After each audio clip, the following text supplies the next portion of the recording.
మీనరాశి. మీనరాశి పూర్వభాద్ర 4వ పాదం, ఉత్తరాభాద్ర 4 పాదాలు, రేవతి 4 పాదాలు. టీవీ ముందు లాస్ట్కు వీళ్ళే మిగులుతారు కూర్చొని. ఎందుకంటే మీనరాశి వారే మొదటి నుంచి ఎదురు చూస్తూ ఉంటారు, అన్నిటికంటే చివరిది కాబట్టి. ఆదాయం 14, వ్యయం 11, రాజ్యపూజ్యం 7, అవమానం 2. మీనరాశి వారికి ఈ సంవత్సరం గత సంవత్సరం కంటే బాగుంది అని చెప్పొచ్చు. వీరికి కూడా 60% ఇబ్బంది, 40% లాభం, ఆ రేషియోలో చూడొచ్చు. ఎందుకంటే జన్మలో శని సంచారం కొంత పర్వాలేదు.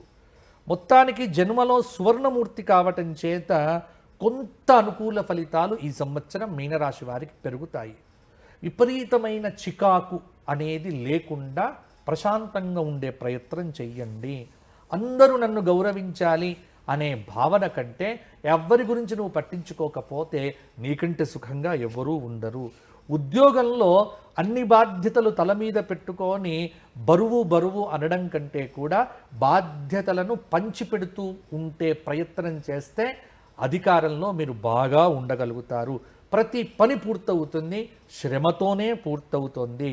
ఆధిపత్య ధోరణి విడిచిపెట్టండి, ఆక్రమిత ధోరణి విడిచిపెట్టి చక్కగా అనుగ్రహము, తరువాత వినయము, విధేయత పెంచుకుంటే మీనరాశి వారికి బ్రహ్మాండంగా ఉంటుంది.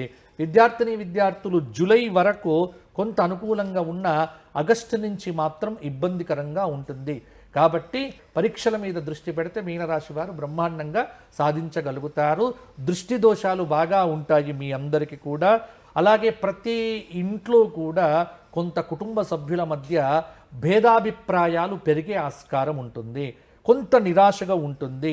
ప్రతిదీ ప్రయత్నపూర్వకంగా చేస్తే కానీ పూర్తి కాకపోవటం వల్ల అయ్యో నాకే ఎందుకు ఇలా అనేటువంటి నిరాశ అప్పుడప్పుడు వస్తూ ఉంటుంది. అవన్నింటినీ కూడా డిసెంబర్ వరకు అధిగమించగలుగుతారు. ఒత్తిడిని తట్టుకొని నిలబడండి.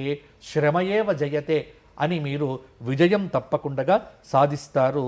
ఆరోగ్యపరంగా కొంత ఇబ్బంది ఎదురు కావచ్చు, కానీ సంవత్సరం చివర మీకు బాగానే ఉంటుంది. పెళ్ళిళ్ళు కుదురుతాయి. పెళ్ళిళ్ళు దాదాపుగా ఈ సంవత్సరం పూర్తవుతాయి.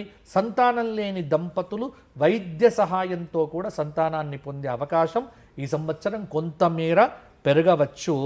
రుణములు చెయ్యకండి, రణములు చెయ్యకండి. ఈ రెండు మీరు జాగ్రత్తగా చూసుకుంటే మీనరాశి వారికి ఇక ఇబ్బంది లేదు.